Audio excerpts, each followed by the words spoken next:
Action. Naam, sadakta kabisa, ni moja kwa moja kutoka studio zetu za JNTV hapa jijini Nairobi. Na katika studio zetu hii leo niko naye mwanasiasa Eric Kimatu ambaye ataweza kutufahamisha mtazamo wake wa siasa zijazo za mwaka 2027. Je, Eric Kimatu, kulingana na vile ambavyo mambo yalivyo sasa, unaonelea kama rais wa sasa Daktari William Ruto ataweza kurejea katika jukwaa ya Ikulu ama ataweza kuzobwa tu na kutupwa nje kurejeshwa huko Sugoi? Kulingana na mimi uliyosema, kwanza nakushukuru sana Bwana Jue kwa kunialika mahali hapa, na nimeshukuru, na kwa ushawishi wangu ni kwamba kinyangalio cha mwaka 2027 kinaonekana kinapelekwa kwa kasi sana, na watu wanaounga mkono upande wa William Ruto na upande mwingine wa Rikiji ambao uko na Kalonzo Musyoka, Bwana Eugene Wamalwa, kuna Bunga Matungulu mule. Lakini kwa ushawishi wangu naona iwapo kuweza kumpeleka nyumbani Bwana Samoei Ruto, inahitaji kujitatiri vilivyo. Jua wanasema vijana wa Gen Z ambao vijana wenyewe hawajaunganika ipasavyo. Kweli Eric, ningetaka tu kujua ya kwamba kwa sasa tunao muungano wa upinzani nchini ambao unaongozwa na kinara wa chama cha DCP Rigathi Gachagua pamoja na PLP party leader Martha Karua, Kalonzo Musyoka wa Wiper, Eugene Wamalwa wa DAP-K. Viongozi hawa, iwapo kila chama kitaweza kumsimamisha kiongozi wake kuwania kiti cha urais, unaona kama hili litaweza kuadhiriaje uchaguzi wa mwaka 2027? Hili itaweza kuwa imempa Bwana Samoei Ruto uwezo wa kushinda katika kinyang'anyiro hichi, kwa sababu yeye amesimama kama kiongozi mmoja, alafu upande wa upinzani bado hawajaamua ni nani. Bado unasikia Bwana Rikiji wakati alitoka huko nchini Amerika, wakati alipowasili Kenya aliweza kusema kuwa anaweza simama tena. Pia Kalonzo Musyoka anasema lazima kuwa. Bwana Matiang'i pia anasema anataka kuwa kwenye hiyo kinyang'anyiro cha kuwania kiti cha urais.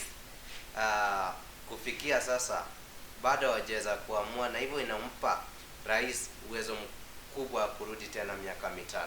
Ushauri wako ni upi katika muungano huu huru wa upinzani ambao unaongozwa na Rigathi Gachagua? Unawashawishi waweze kutoa kiongozi mmoja kuwania kiti cha urais mwaka 2027 ili kuweza kupambana na rais wa sasa Daktari William Ruto kwenye debe, ama unasema tu kila chama kuweza kumteua kiongozi wake kusimama katika kiti cha urais? Mimi nawashawishi tu waweze kuungana na waweze kuchagua kiongozi mmoja ndiposa waweze kushinda katika uchaguzi wa mwaka 2027. La sivyo, hadi wa vijana wanawaita wa Gen Z, hao vijana unaona hawana PA, hawana kiongozi yeyote ambaye ameweza kwenda kuwakilisha mbele. Kweli, lakini ninafahamu ya kwamba kunao muungano wa vijana wa upinzani unaoongozwa na Mheshimiwa Babu Owino pamoja na Mheshimiwa Gathoni wa Mushomba. Hawa ni viongozi vijana walio katika bunge la kitaifa. Viongozi hawa pia wameunda muungano wao na huenda wakasimamisha kiongozi wao katika kiti cha urais mwaka 2027. Unaoneleaje hilo? Kwanza wacha nikwambie, kuna msemo unasema kwamba the earliest bird catches the worm. Saa hii kumebakia wakati mchache sana. Ule wakati umepita ndio umekuwa mrefu ambao Bwana Ruto ameweza kukaa katika uongozi. Sasa imebakia tu miaka, tuseme saa hii tuko mwaka 2025. Imebakia tu tuseme tu mwaka mmoja na tuweze kuingia siasa. Hii wakati wote hawa viongozi wamekuwa tu kuzunguka, hawauzi sera. Wanashindia tu kusema kuwa Ruto one term. Hiyo inaweza kuweza kuwafanya hadi watu washangae, jiposa mnataka kumpeleka nyumbani. Je, nyinyi mmewezaje kutuambia mnatuletea nini? Asante sana bwana Eric. Unataka kusema ya kwamba viongozi wa upinzani hawana sera yao ni one term? Sera yao ni one term. Mtu akisimama mbele ya watu, kazi yake anasema ni one term. Kazi yake ni badala ya kuleta mambo yenye atafanya, kazi yake ni kupinga maendeleo ambayo yamefanywa. Kwa hilo bwana Helik, tukimalizia, ningetaka kufahamu ya kwamba vijana wa Gen Z kwa siku za hivi karibuni tumeona ya kwamba wameweza kusimama sana katika uongozi, pia wako katika siasa. Tumeona katika vyama vingi hasa vya kisiasa, viongozi wale wengi katika vyama hivyo ni hawa vijana rika ya Gen Z. Je, wakati wa uchaguzi huu ujao wa mwaka 2027 unaona kama vijana wataweza kupata nafasi ya uongozi tena na kuweza kuongezeka katika idadi katika bunge la kitaifa na lile la seneti mtawalia? Japokuwa itaweza kuongezeka, wataweza kuongezeka kwa idadi chache sana. Jambo la kwanza ambalo niweza kuambia, hao vijana wamekosa uongozi, kuweka katika uongozi. Chukua kwa mfano, unasema kuna vijana wa Gen Z. Ukiangalia upande wa Matungulu, Bwana Mule ndiye amewaongoza. Ukienda katika Machakos County, Gavana wa Vinya ndiye ameongoza, mtu ambaye ameishi katika uongozi miaka.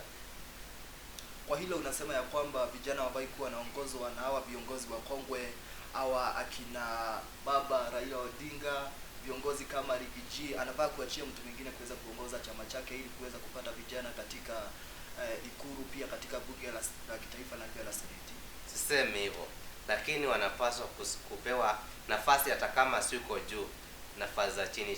Tuseme venye huyu rais wetu Bwana Samoei Ruto, wakati alikuwa juzi akizindua uwanja hii side za Kamukunji na hii side za Dandora, aliweza kuwapea nafasi ya kwanza. Hadi ukiangalia ile kanisa inajengwa katika ikulu ya rais hapa Nairobi, vijana ndio wamepewa uongozi. Kwa hivyo usipowasilisha pia wataona pia umewalekeza. Asante sana, na tukiweza kutamatisha, ningetaka kujua tu kwa upande wako, maana wewe ni mwanasiasa, mtazamo wako ama msimamo wako, unasimama na serikali ama uko upande wa upinzani wewe kama Mheshimiwa Eric? Mimi hata kama mimi nilikuwa nimesimama na chama ambayo iko kwa upinzani, mimi wakati mwingine nauga rais. Unapaswa kusikia, ukitaka kumula kuruwe basi chagua mwenye amenona. Angalia sasa, unaendelea kubishana na wananchi, bado wanaendelea kuteseka. Kazi yako ni kuleta siasa za porojo huku vijijini. Unapaswa kujiunga na serikali iliyoko, ndiposa wananchi katika eneo bunge lako wapate kuweza kupata maendeleo. Ndiposa niliamua hata kama mimi ni wa chama cha upinzani, lazima niweze kufanya kazi na serikali iliyoko, ndiposa wananchi wasiweze kuendelea kuteseka. Ni kwa hayo tu. Asante sana, sadakta kabisa. Ndani ya studio zetu za JNTV tumekuwa naye Mheshimiwa Eric Matu. Mimi ni John Albert, tupatane siku nyingine kwa mjadala.